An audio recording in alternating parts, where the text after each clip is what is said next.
बुद्धिविवर्धनकारणलिङ्गम्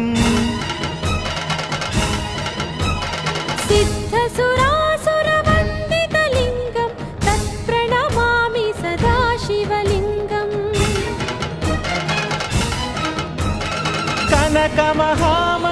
कनकमहामणिभूषितलिङ्गं फणिपतिवेष्टितशोभितलिङ्गं दक्षसुयज्ञविनाशनलिङ्गं तत्प्रणमामि सदा शिवलिङ्गम्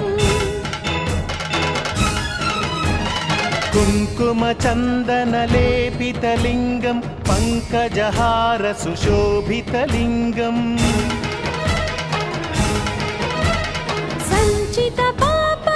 सञ्चितपापविनाशनलिङ्गं तत्प्रणमामि सदा शिवलिङ्गम्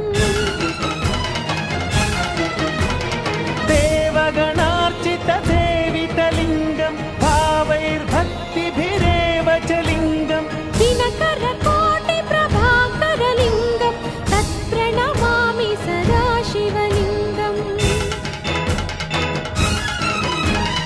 अष्टदलोपरिवेष्टितलिङ्गं सर्वसमुद्भवकारणलिङ्गम्